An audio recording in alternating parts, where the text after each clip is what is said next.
Hello, and welcome back to the Masonic Roundtable, a weekly program where Masons from around the world get together to talk about Masonic news and opinions in a friendly and social manner.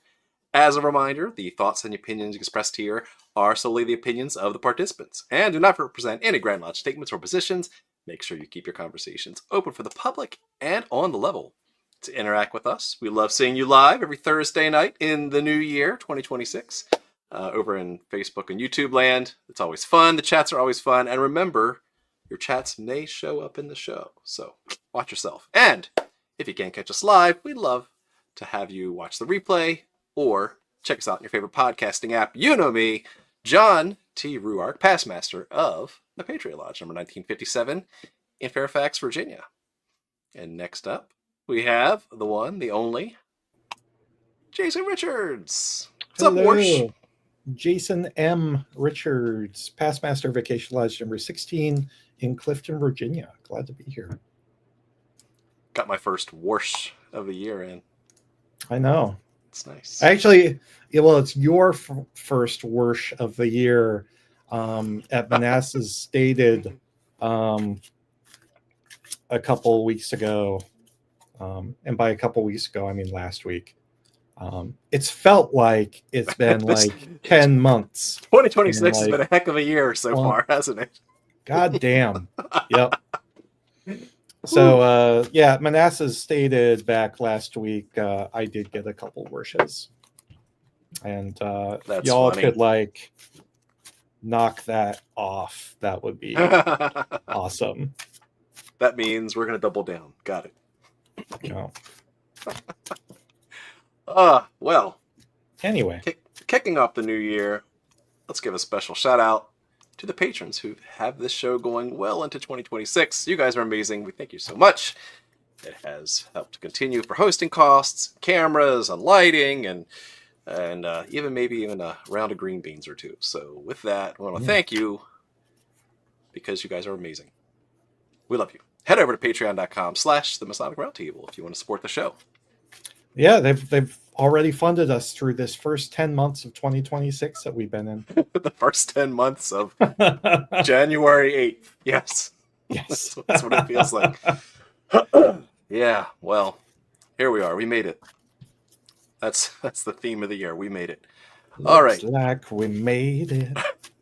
So then we often transition, as one does, to the tarot card of the week, which is the best part of the show without even talking.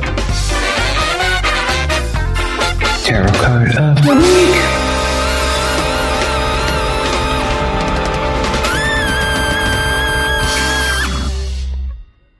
Yay! We really need to like clip down the awkward silence at the beginning of the track because the timing on that just we need like another time. intern. That's what we need. We need a new intern for 2026. Yes, absolutely. Cool. This week for Tarot Card of the Week, we have the Radical Vision Tarot. Radical. It's a bright and bold graphic reimagining of the traditional tarot deck to be interpreted through the eyes of the reader. Have a radical vision. What it means is you're going to get some abstract shapes and no one's going to be able to figure out what it is in relationship to like the Smith weight. Just like 2026. Yeah. The smirk says everything. I drew this upside down. Uh-oh. Don't tell me. Intemperance. The Temperance card. Intemperance and excess. Oh my goodness. Well, what a way to start your New Year's resolutions. That is such a great pull. Right? Holy smokes. Oh man. You couldn't have planned that. Sometimes we do, but most of the time we don't. Upside, harmony and calmness. Right. Downside, counterbalance, home remedies. I don't understand how home remedies come from non-temperance. Yeah. Interesting. I mean, like the new food pyramid. Like is upside down. Temperance reversed, right? What's wrong with eating real food? So it's interesting. So temperance, which is good. It's a good pull because it is one of the Masonic virtues as well. So that's a good one. It does fit with the New Year's resolutions, right? Most resolutions are noble and are for more temperate things, to stop doing this bad thing, but yet subduing your passions, right? Subduing your passions, even. Look at that. Yeah, but yeah. What a good one. What a good one. Let's try not to be intemperate this year. Or incontinent. That's a problem. Or all the above. That would be great. Very good show to start off the year. Good card. And this is what happens when you get me and John and no one else shows up. Joe sends his regards. And RJ, I think he's still in 2025. Yep. But yeah, do give a special shout out to Harlem World Boy. Greetings from a 3 times past master. It's thrice past master from Beacon Light Lodge, number 76, from the most worst. Is he thrice illustrious? Grand Lodge of New York. Nice. Welcome. Thank you, and Happy New Year. Happy New Year. Yes, we did say Tarot Card of the Week is not the same without Joe's rolling eyes. And we could make that into a graphic that we throw up on the screen. So many good ideas. I know. Many good ideas. All right, so in case you haven't guessed by now, the topic for this week and this year is New Year's resolutions, part 11. We've been doing this. You can go back to the archives and see how we failed at least 10 times throughout our previous iterations of New Year's resolutions. But I tell you what, I do look forward to this episode every first episode of the year for a variety of reasons. One, I've said before, I love doing New Year's resolutions. I love doing daily resolutions. I love doing monthly resolutions, right? So, because I take that trying to be a better man thing pretty seriously. And so I think it's important to put in the record that, hey, here's what I'm going to try to do, and I'm probably going to fail, and that's okay, right? It's all about intending on doing making yourself a little bit better every day. So yes, welcome, Darren. Good to have you in the comments. So yeah, how about you? Do you like New Year's resolutions? Which I'm not sure your opinion, but I was hoping RJ would be here because he said he's not a resolutions kind of guy. Not a fan. What about you, Jason? So I don't like them in the sense that I think they can give you an excuse to wait to enact change.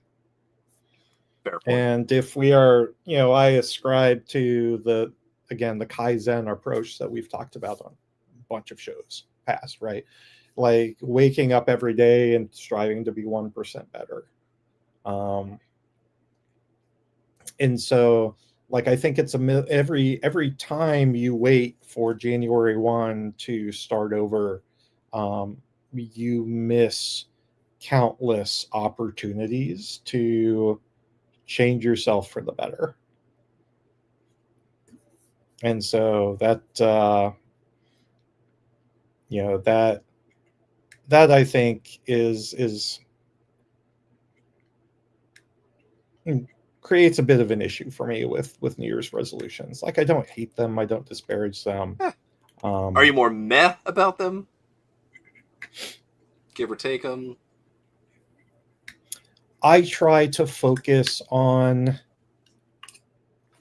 making solid changes as often as I can and getting back on the wagon when I fall off.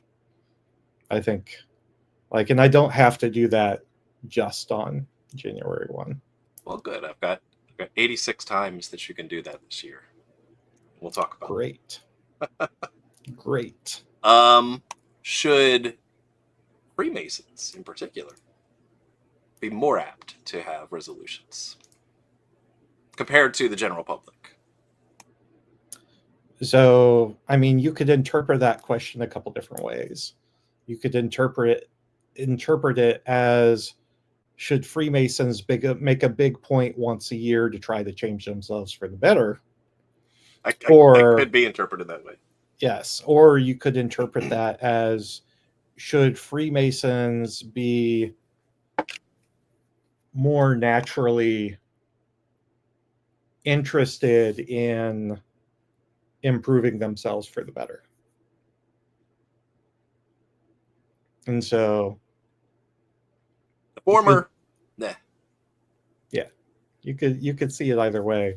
I do think that Freemasons should be more interested in personal transformation and should latch on to every opportunity you get to change yourself and, build this spiritual edifice.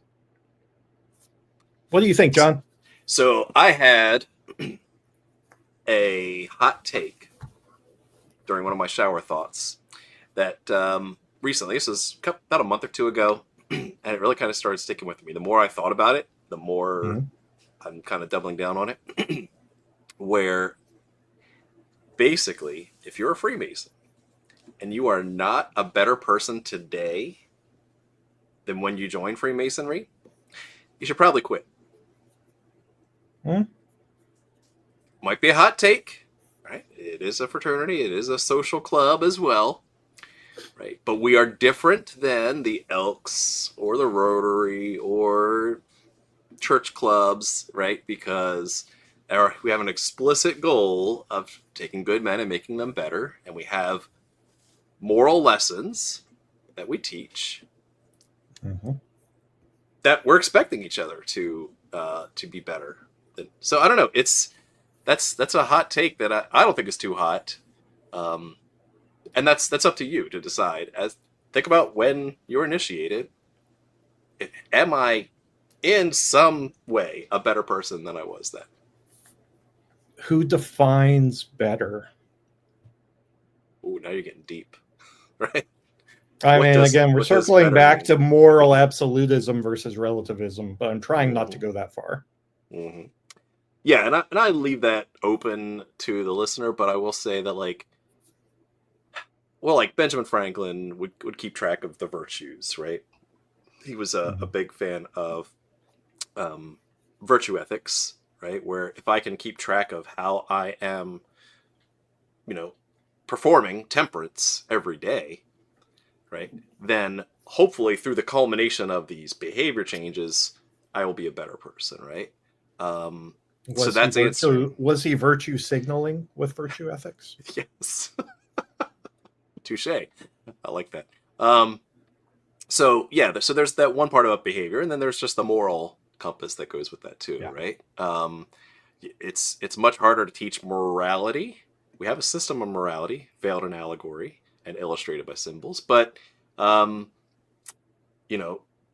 it's much harder to judge someone's morals or character. So really it is left to the individual to determine, are my morals and my character better than when I joined Freemasonry? I don't know. That's hard, and that's left to the individual. Deep. My wife says I'm better, so there's that. That's good. Sorry, I switched mics, and apparently the mic I was talking into didn't work. And now I hear you. Great. Welcome back. All right, so I agree. I think that you should be looking at yourself and seeing, have I progressed through the application of certain things to make myself better since I joined Masonry? And if you want social club, I mean, hey, there's lots of other options. But I think we have something a little bit different that we should, as a society, should be kind of holding each other accountable. Wouldn't that be great if we had like accountability bros? Need to go register that .com right now. There you go. Accountabilitybros.com. Yeah, I think sometimes there's a big disparity between kind of how we think of ourselves as like learned, virtuous men and how it comes out in real life, in real world, and in practice. And I'm not saying that against any individual or groups of individuals, but it's just kind of the human condition, right?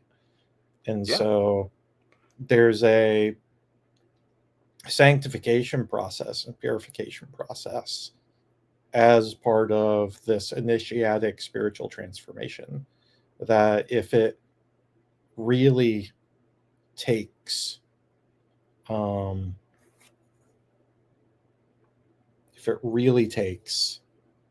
then it's a continual process that you renew every day. Nice. I like it. And back to the accountability, bro. I know that just privately, like we, specifically you and me, and also the greater we from our Masonic circle, we do hold each other accountable. We do check in on each other. We do want to follow up and make sure that things are getting done, things are progressing, things are moving forward. And so I'm pretty happy that we can do that for each other. And I encourage everyone else to do that for their friends and bros too. So. Yeah. I mean, in the green room before the show, John was like, okay, how are you doing?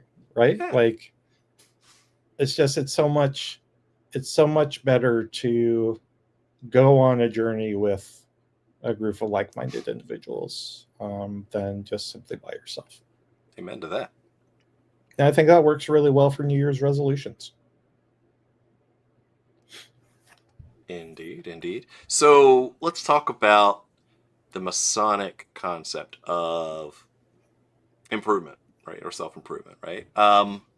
Explicitly, like we have the symbols of, say, the rough ashlar and the perfect ashlar. Right? Those are one of the first symbols we see in Masonry. And it's pretty clear cut, pun intended, is that you are transitioning from a rough and imperfect state to a more solid, perfect state. Right? And so, yes, we use the metaphor of building the temple and nice smooth stones and all that. But right in the beginning of Masonry, we're there to set expectations to say that as you go through this process, you're going from point A to point B, and there's a clear path between those two. Not maybe in the practice of it, but like there's no debate that you are moving from one state to another, right? You're not, if you're still a rough ashlar, many years later, then yes, hey, we're never going to be perfect. You're going to get thrown out in the rubbish of the temple, right? That is true. Right? So I think it's always that's a good metaphor to start off with, right? It's part of our symbols in the degrees. Now I'll ask you, do you believe that the perfect ashlar is ever attainable? Ooh.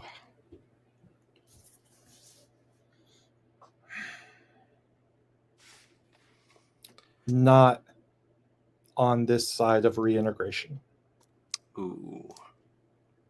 So reintegration is a concept in Christian mysticism, or in different disciplines of Christian mysticism, where we kind of look at before the fall, and there was communion between the divine and creation.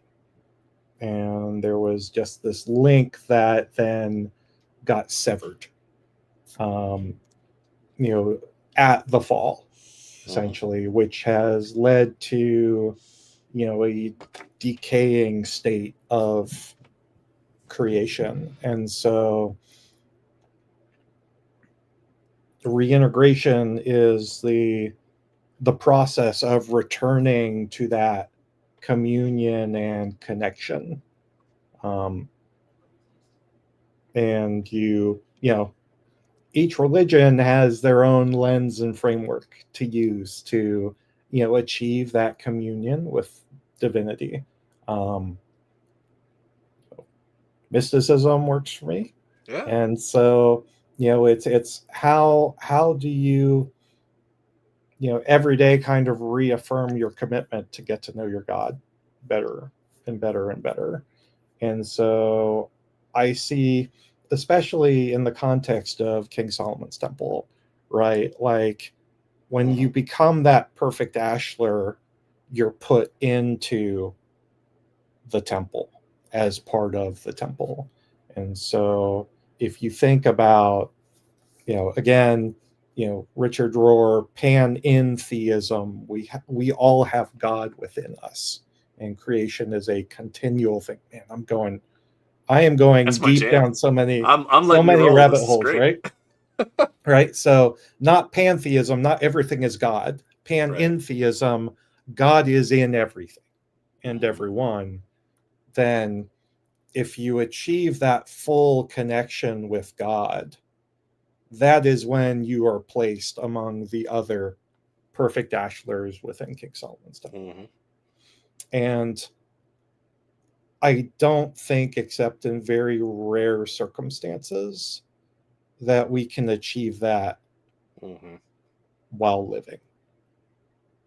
No, I like that because, it's I've heard it phrased differently about it's not so much the destination but the journey, right? That if you are able to practice daily what you preach, then you will get there eventually, or even if it's after you pass away, but at least it's the process of perfection that is more important than necessarily the perfection. It'd be great if everyone could just snap their fingers, be perfect, sinless, all good to go. We'd all do it, right?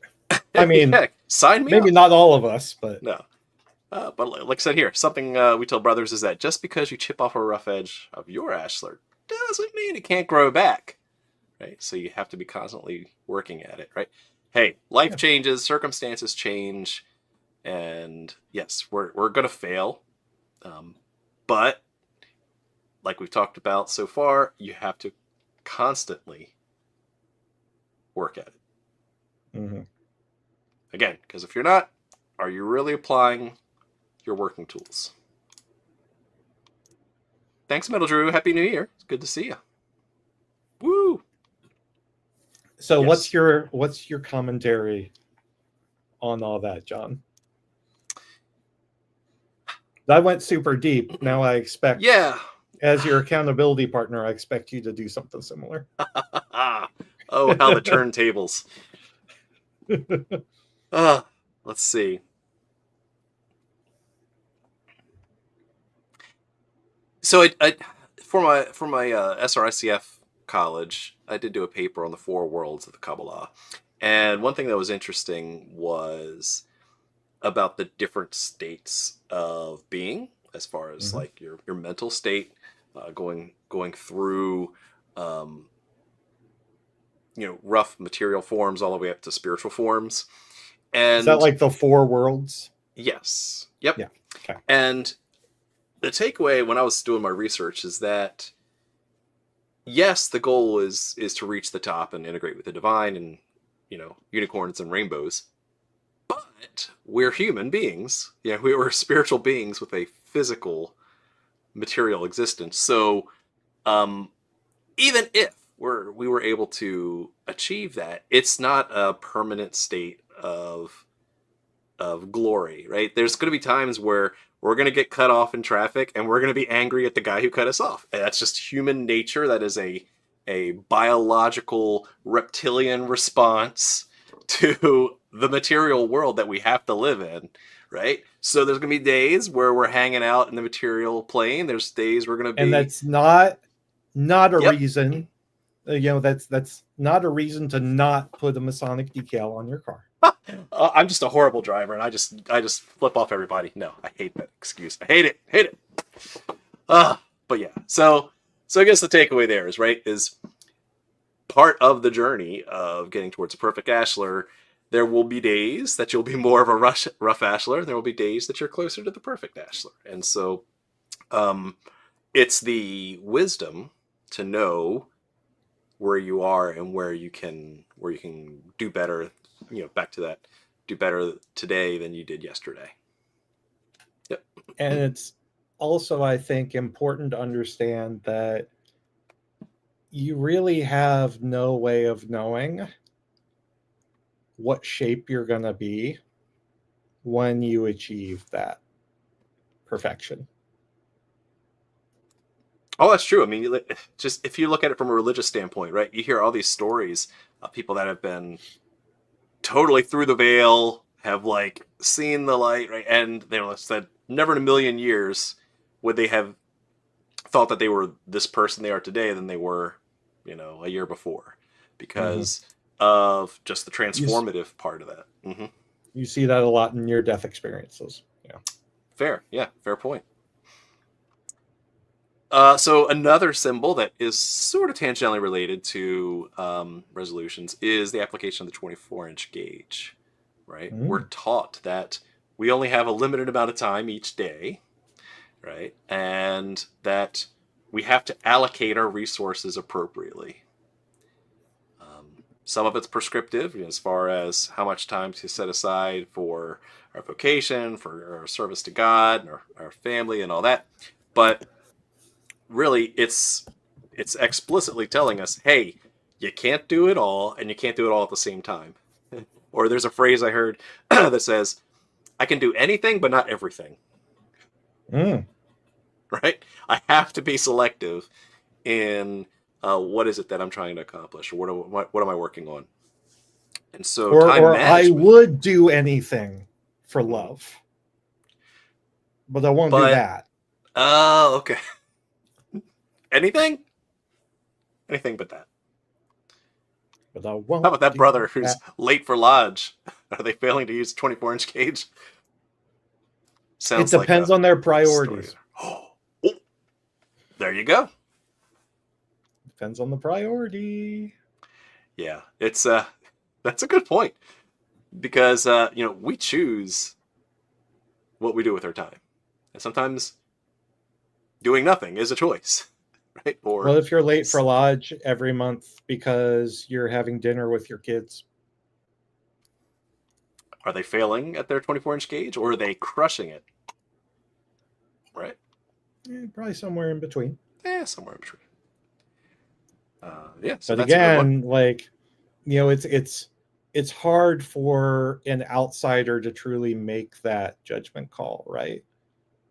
Like, that's where like introspection has to occur, and it really has to be, the individual in question, having the wherewithal to say, like, am I really spending my time the way I should be spending my time? Right. Or if they're using a meter stick instead. Yes. A 1 meter meter. I mean, the metric system just makes sense. But I thought we're keeping it down. Oh, I'm sorry. The metric system doesn't make any sense.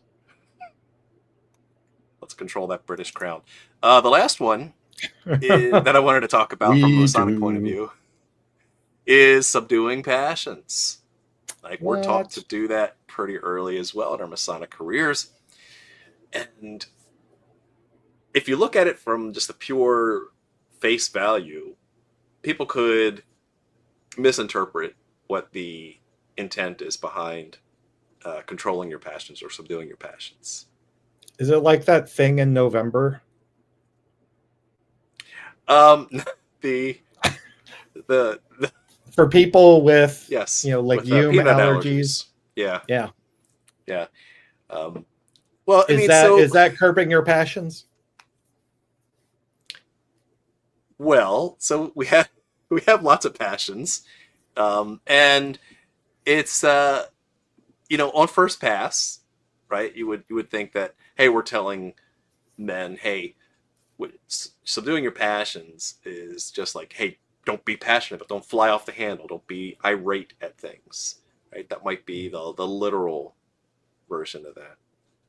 And yet it goes much deeper I read a really good essay years ago. I have to go back and dig that up, right? Where the passions are, I mean, it's an archaic term if you actually look through it. And passions then, the way it was used in Old English was not about your intemperance towards your emotions. It was more on your failings for your virtue ethics, or your failings for your goals, right? So when you're trying to subdue your passions, it applies to much more of your personal flaws and character than just don't fly off the handle, and and kind of guard your tongue, that kind of stuff. It's much more than just temperance. It's a lot more of your moral character that you should be subduing as well. Yeah, so I have to show this comment. I want to talk about this for a second. We're told to have zeal for the fraternity, but to also subdue our passions. Seems contradictory. And so when you think of zeal in related to Freemasonry, always think of John the Baptist, right? Like, he preached with zeal, and he was zealous in paving the way for the Messiah. On the other hand, we have John the Evangelist. Of course, John and John are the two patron saints of Freemasonry. John the Evangelist was very subdued and understated. And so you can have zeal for the fraternity, and in having that zeal, you're closer to John the Baptist. Mm-hmm. Or you can subdue your passions, being more understated and closer to John the Evangelist. But if you stay within that point within a circle, bordered by two parallel lines, one being John the Baptist and John the Evangelist, the Book of Constitution's over top of it. Quick, somebody write this down. This is good stuff. It's a gray area, but as long as you stay within those boundaries, that's what the fraternity is getting at. And so you're never, when you think of subduing your passions, it's about equilibrium and balance, and bringing things that are out of balance back into the circle. And that can look a myriad of different ways. Be the change. Be the middle pillar. Yes. The change. Totally. Man, Joe's missing all of his shout outs. Okay. So, a couple of years ago, I read a book called When by Daniel Pink, who's done a couple other leadership and organizational development kind of books. And he has one section in his book which is really interesting through his research of timing of things, right? And to your point earlier about the timing of why wait till New Year's for a resolution. I'm with you on you should be 1% better every day, right? What are you doing tomorrow that's going to be better? What are you going to change? Why wait? And so in his book, he says, why wait when you could be the change? Be the change. So there's if you need a landmark, if you need a day to tell you when to hit the reset button, he has 86 days on the calendar that are effective for making a fresh start. First day of the month, there's 12 of them. Monday morning, that's 52. Right? First day of each spring, summer, fall, winter, or each season. Your country's Independence Day, your religious holidays, your birthday, a loved one's birthday, first day of school, first day of the semester, first day of a new job, right? First day after graduation, first day back from vacation, right? So you can see where he's going with it. There's a couple more, but if you need an arbitrary deadline to get you started, pick the closest one, right? There's no sense in waiting, right? And that's what I like that. And I take that to heart because what I personally do is I have shifted over the past, I'm trying to remember if I did this last year or beginning of last year. I think I started around spring of last year. I have shifted towards personal OKRs. Ooh. I have, and I have No failed KPI, love? No KPIs. Nope. But I'll talk about those in a second. So in modern management techniques, there is a way to keep track of things, to keep track of goals specifically, not unlike New Year's resolutions. But why wait for a year?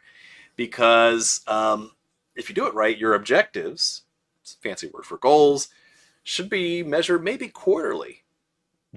Because there's time to get back on the horse, right? You set a goal that is achievable within 3 months, but if you fail, that's okay. You've got another 3 months to try again, right? Instead of waiting, well, because second Friday of January every year is Quitter's Day. You can go look it up, because that's the day where people either give up on resolutions or stop going to the gym, right? It's the second Friday every year of January. So, and what gets measured gets managed. That's right. And it's a much smaller iteration to say, okay, how did I do on that? And if I'm going to hit the reset button, what have I learned to apply to try something different, right? It's the whole Kaizen thing we've been talking about. So what I do is I have the Google Keep app on my phone, and I break my personal goals into several categories. I picked this up from Damon John, who's one of the Shark Tank sharks. And in his book, he talks about his personal goals are based around the categories of faith, health, career, family, and I think there was one other one. I'll have to go look it up. And gratitude for our super chat from Courtney. Look at that. Thanks, bro. Nice. That's amazing. As you were saying. As I was saying, here they are. This is from Damon John. He has faith, family, business, health, and career. And he separates business and career in the sense of like, business is kind of you're more tactical, and your career is like, what's your long-term plan? Interesting. Okay. Yeah. So I try to set at least one goal in those categories, but the goal only lasts 3 months. So then the KR in OKRs, O being objectives, KRs stand for key results. So how am I going to measure, to your point, if I'm making any progress? I would like to find out along the way if I'm getting close to that, or what are the little things I'm going to be tracking to see if I'm getting to that goal. So that's it's been working for me. You may have heard of things like SMART goals, where you want them to be specific, measurable, attainable, realistic, and time-bound. You can do that as well. It's just a little hot take on that. And so here's a couple examples. I don't know. I'm just a fan of it. I've talked about it in other contexts. Even at work, I'm sharing my personal OKRs. But let's just say you had an objective to learn a new skill, right? Or let's just say I want to learn how to play the piano, right? So your objective is going to learn to play a new instrument. The key result is one new musical instrument this quarter or the year. Another key result would be, in order to do that, I can measurably say that I'm going to spend at least 10 hours a week to practice. And this is where you have these habit apps, right? That you can keep track of how many glasses of water you drink a day, or how many times you practice in a week, because it needs to be in your face, right? You need to see it. You can't just say, oh, I'm going to lose weight. And if you don't do anything about it, or you're not tracking how far you're running or anything, you're not going to make much progress, right? So get that key result written down. And what I like about this is what these should be done is they should actually be measurable, like objectively measurable, that someone can look at it and say, yes, you met this number or you didn't meet this number. Because guess what? It's okay to fail these. These are guesses on what are the key results I need to see along the way to see if I'm making any progress.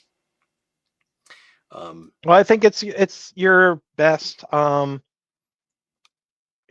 good faith effort, right? Yeah, absolutely.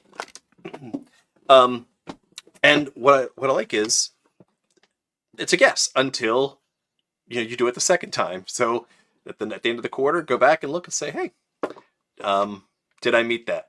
Did I meet that goal? And if I didn't, well, did I do 9 hours a week of practice? Okay, so technically, did you fail the key result? Yes. But now you apply the human brain and say, well, did I still make progress? Am I still happy with the progress? Yeah, okay, so maybe 9 hours is good enough. And maybe when I do my next quarterly key result, I only say I need 9 hours of practice. Not going to try to kill myself about it, but I'm going to reset the goal based off of new data that I didn't have before. Mm-hmm. So, for example, personally, one of my health ones is I'm doing the dry January thing for the first time.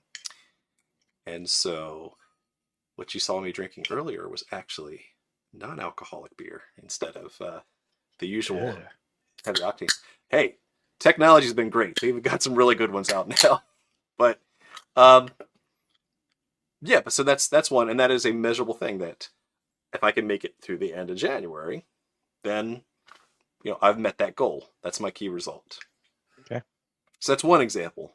I have a weight loss objective as well in there.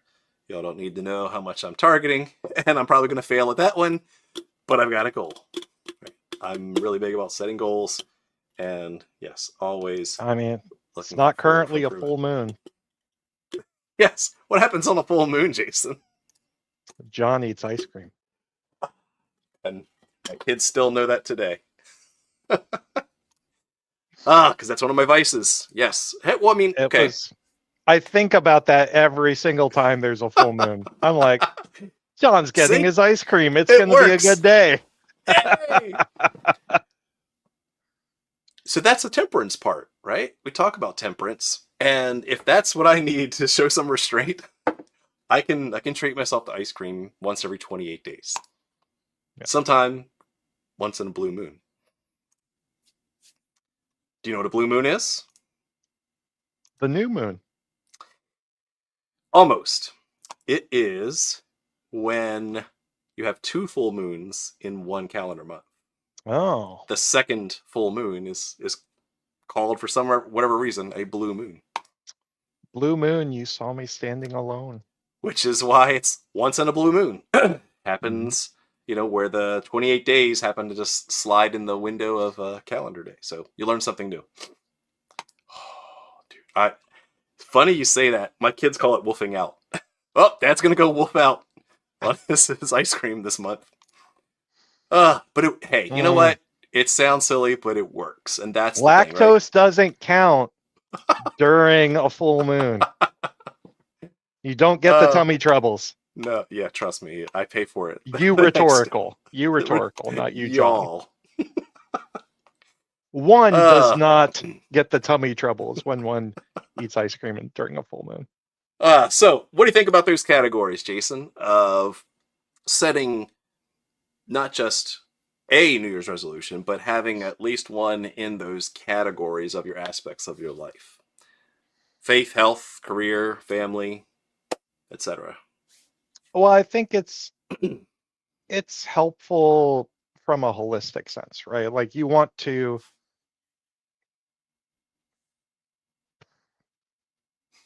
yes, that would have radically changed the plot of Teen Wolf. Darren is disappointed that he's not still on the show, as we had him for 3 episodes straight last year. That was a 2025 problem. We've improved. Yeah. Yes. So yeah, I think categories from a holistic sense of self-improvement, I think it makes a lot of sense because those are main buckets of your life, and they're not mutually exclusive, but they're not mutually inclusive of everything. But it is it represents a good cross section of the major parts of your existence. Yeah, it's like kind of like if you're working out, but you're only doing leg day every day. Mm-hmm. You know what I mean? You might make progress, but only in one area, one aspect of who you are, right? Yeah. And you'd look really weird because you'd be like skinny on top and like roided out on the bottom. But yeah, that's I do think. Oh, go ahead. That's it. I do think it's interesting because with my resolutions, I group them into a similar set of categories. Okay, and I'm so curious. My resolution is to improve myself in body, mind, and spirit. I like it. Okay. And so I took more of a kind of esoteric occult anatomy approach where you Because of have the course you did. body, you have the spirit, which is that divinity or that spark of divinity, but then you have the emotional world as well. Yeah. Nice. And so like I kind of did that cross section. You got me thinking. Don't hurt yourself. See, now you've got me like plotting this whole like n-dimensional space of overlapping these categories of do I have like a body, mind, and spirit hierarchy of those specific categories, right? So do I have the material, the spiritual of my career, the material and spiritual of my family, right? Because like material, I think material and emotional, yes. Spiritual, maybe.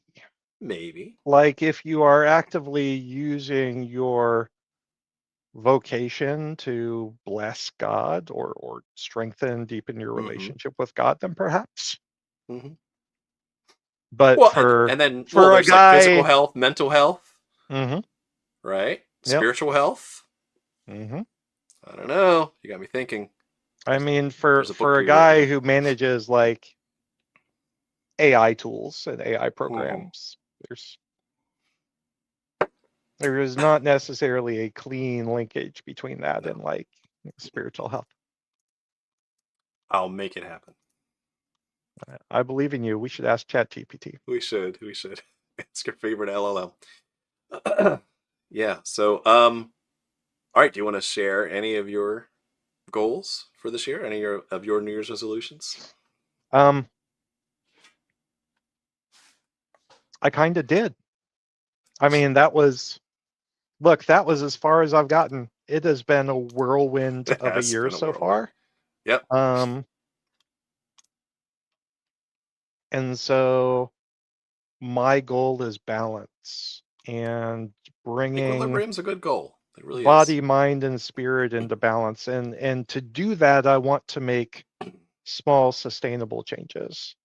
For body, it's moving more, right? Like I'm not gonna commit to doing my workout routine and my lifting routine, 3 days a week, 4 days a week, 5 days a week. Like I just want to move more. With mind, I want to spend time on things that are edifying. I don't want to doom scroll as much. I don't, want to watch the collapse of world civilization, as much as I already do. And spiritually, I want to be more mindful and look for more opportunities to be mindful of my place here and my place in relationship to my God. And so, but those are piss poor OKRs. They are. They would make John cry. But you know what? I like the incremental part. You had me at incremental. You had me at I am going to do more movement than I'm currently doing because you were comparing me against the baseline at that point. Yeah. Yeah. That I did. But your intentionality was really kind of fascinating there, because I'm also reminded of, I think it was when I fail, I beat myself up a lot. so set the bar low, right? Yeah. So I could trip over it. Hey, you know what? As long as it's better than you were yesterday, who am I to judge? Give yourself, it's not setting the bar low so you can trip over it. It's giving yourself the opportunity to hit that bar every day. Yeah.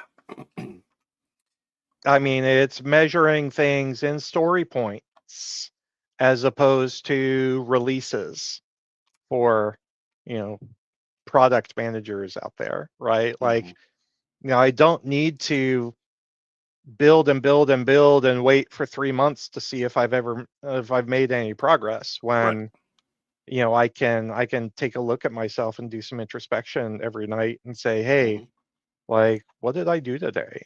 And, how has that made me better? There might be plenty of nights where you're just like, I don't know. Yep. I'm going to bed. That's okay.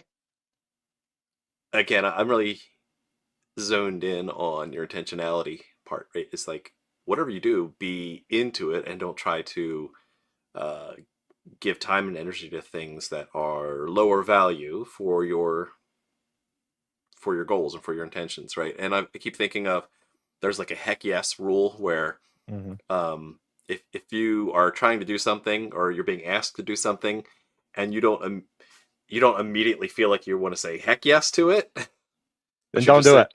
Then don't do it, right? Only do the things that you would say, heck yeah, I'll do that, right?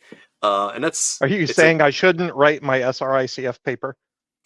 I'm saying if you're not saying to yourself, heck yes, I'll do it, maybe you should reconsider. What about with my kid? Do a lot of things for my kid that I don't say heck yes to. Yeah, see, there's the counter argument, right? That then I wouldn't be taking the trash out every day. You know what I mean? I wouldn't be. Dealing. I will say heck yes to keeping my marriage intact. Exactly, right? There is that. You're saying heck yes to your kid, maybe not to that specific activity that you really don't feel like doing. Yeah. Okay, we saved that and made that a positive. Sweet. It's all about the spin. It's how you spin it. It's how we lie to ourselves to achieve our goals. Yeah, so I have to lose some pounds, so that's on mine. One example is to walk a certain number of miles a day. So I do. That is a measurable result. I have set the number. Non-singular miles. Okay. Yes, miles. Yes, more than one. And that's, I can, with the Fitbit and everything, I can keep track of that. So that I do. If you do your walking at night, you can channel your inner Robert Frost and say you have miles to go until you sleep. That is true. The woods are lovely, dark, and deep. But I've got promises to keep and miles to go before I sleep.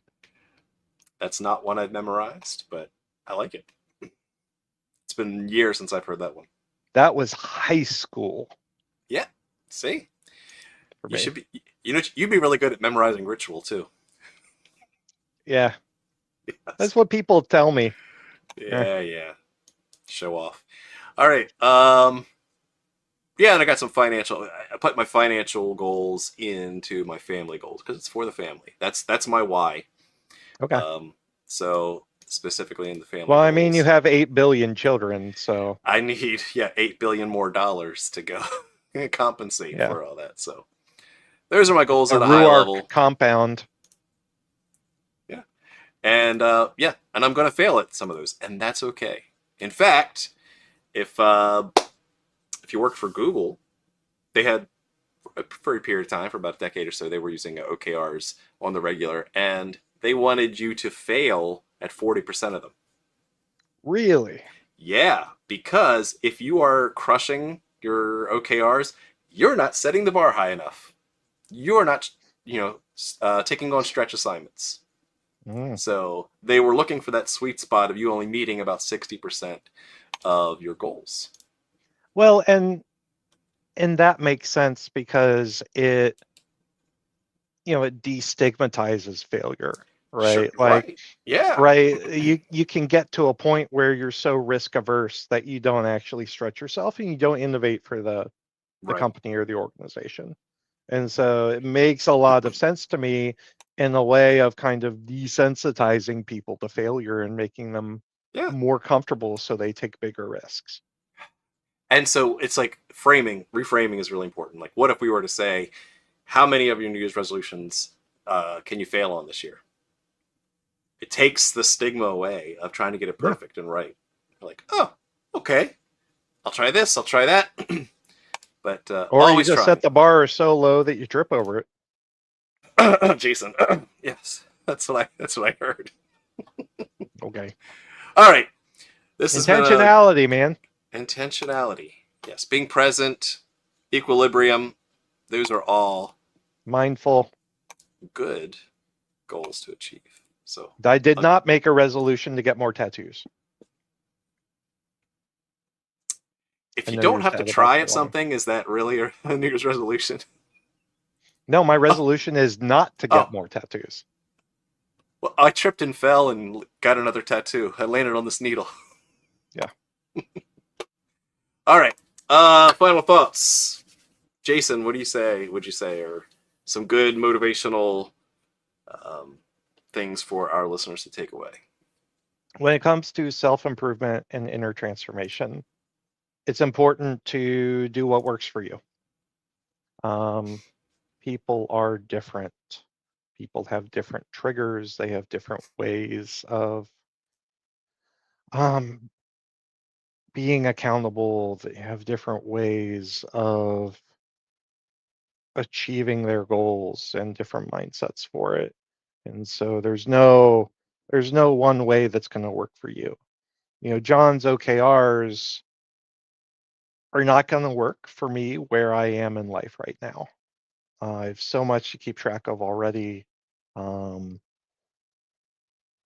the end of the day, I want to be able to look back and say, hey, you did good today. I just put it in Jira, do a burn down chart. It'll be fine. Wake up, do it again. And it's been years since I've used Jira. It's been hours. Don't tell anyone. They'll take my PMP away. Yeah, no, that's fair, right? And I'm going to double down on what you said. Is that what I like about systems is that systems beat motivation, but everyone has a different way to be accountable. Whether it's they hold themselves accountable, they need to have someone else, accountabilitybro.com, hold them accountable. And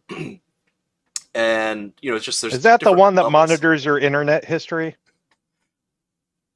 Well, you need to uninstall that plugin, Jason. Oh, okay. We're make sure you don't go to any clandestine websites. Yes, accountability, bro. That's funny. But yeah, so I think the goal is to try, right? At the end of the day, if you're not trying, then you're really not living the Masonic principle of self-improvement, right? Trying to be a better person than you were when you joined the fraternity. And I'll say it again. If you're not a better man today than you were when you were initiated, what are you doing? Pretty simple. Go ahead and go NPD. There you go. Yep. Become a statistic. Hopefully, you're not one of those. You're crushing it. You got goals for yourself. And I wish you all the very best in crushing those goals in 2026. So with that, we'll see you next week. I want to thank you all very much for watching and keep searching for more light. Have a good night. Wow.